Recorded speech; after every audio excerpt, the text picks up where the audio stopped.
The notification popped up on my phone during my morning coffee. A text from Dad. Saw your new car on Instagram. Impressive. We should talk. 3 years of silence and now this. I could still picture my wedding day. The empty head table. The photographer whispering, "Should we wait for your family to arrive?"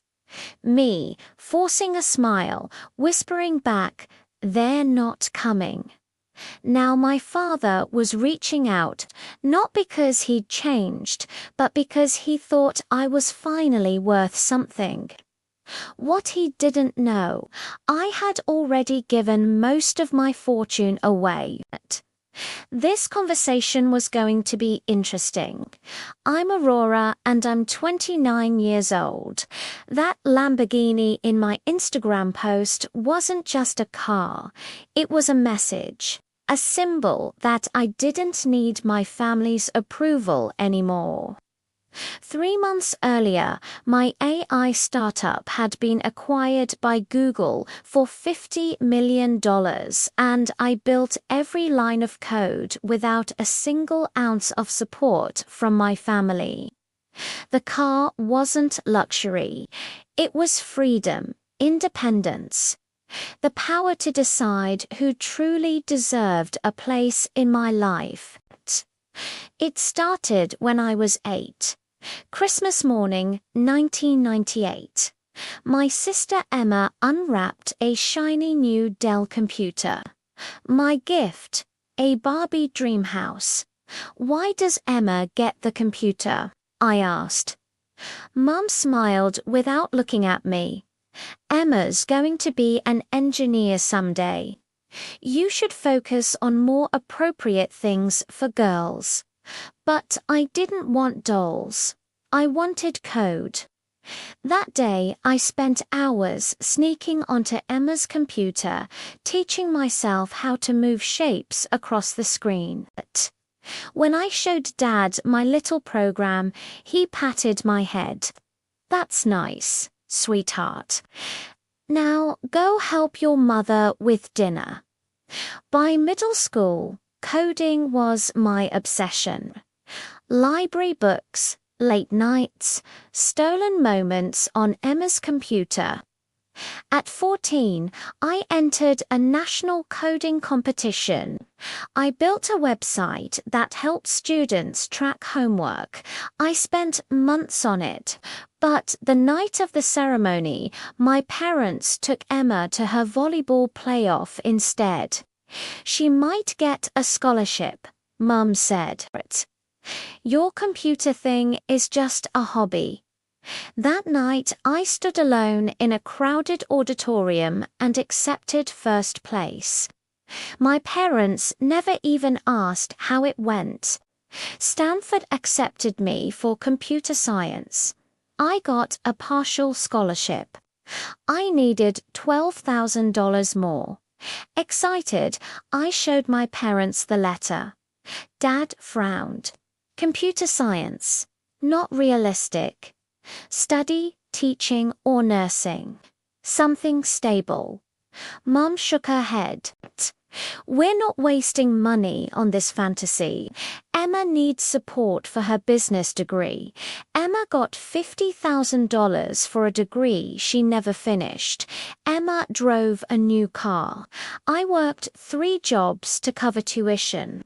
After graduation, I made the mistake of telling them my dream.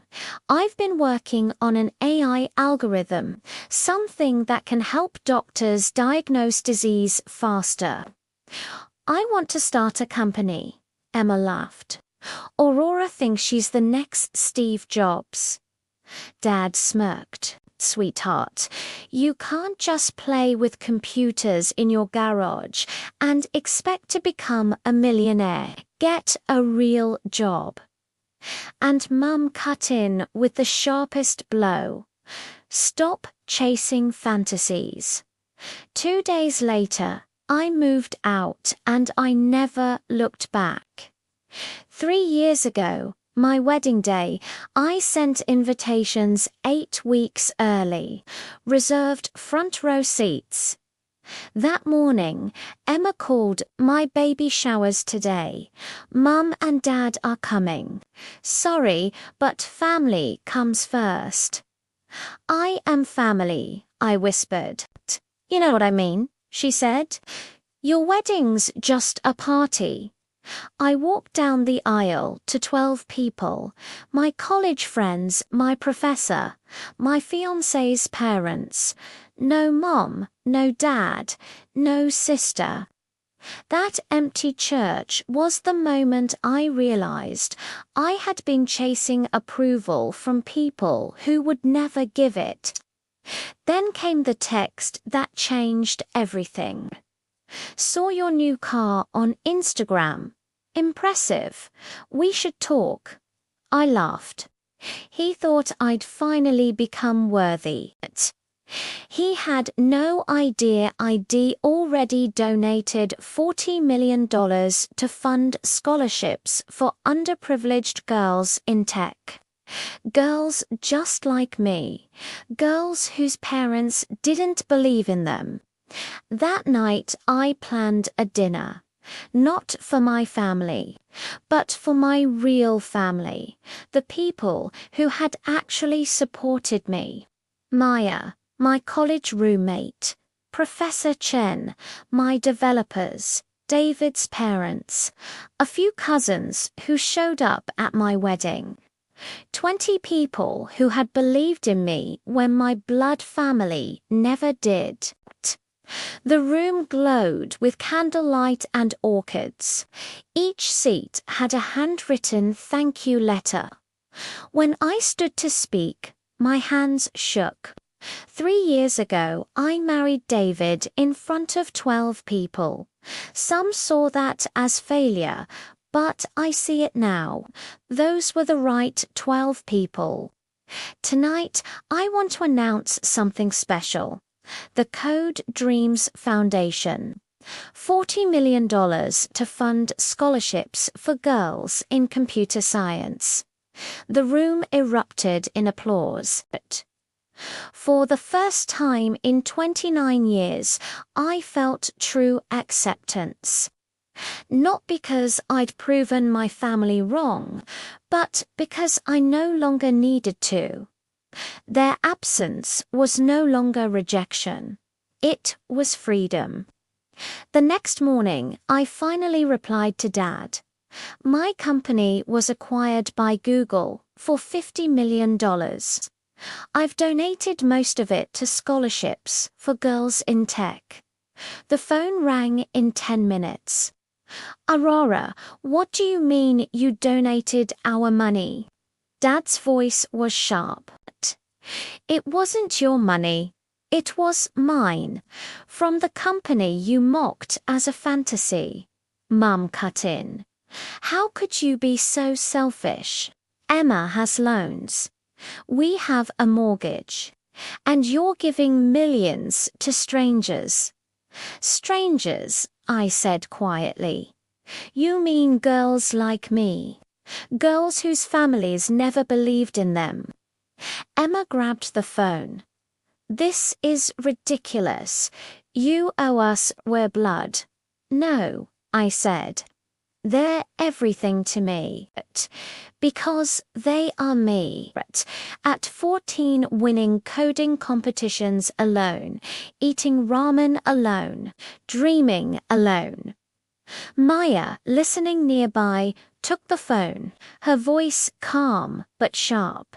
"I was Aurora's maid of honor at the wedding. None of you attended.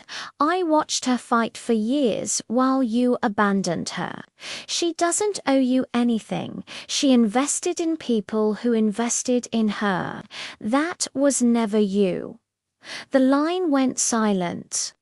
I hung up. My hands weren't shaking anymore. Within days, my phone buzzed non-stop. Thousands of scholarship applications. Essays from brilliant girls who just needed someone to believe in them. Reading their words, I saw myself to 8 years old, craving a chance. That night, Maya suggested same dinner, same date, every year, a new family tradition. I nodded. For the first time in 29 years, I felt peace.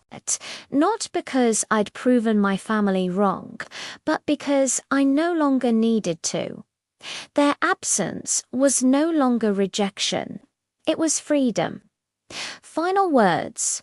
Success isn't proving yourself to people who never believed in you. It's building a life so fulfilling, their opinion becomes irrelevant. If you know what it feels like to be the outsider, subscribe right now. Share your story below, because blood doesn't make family. Loyalty, support, and love do.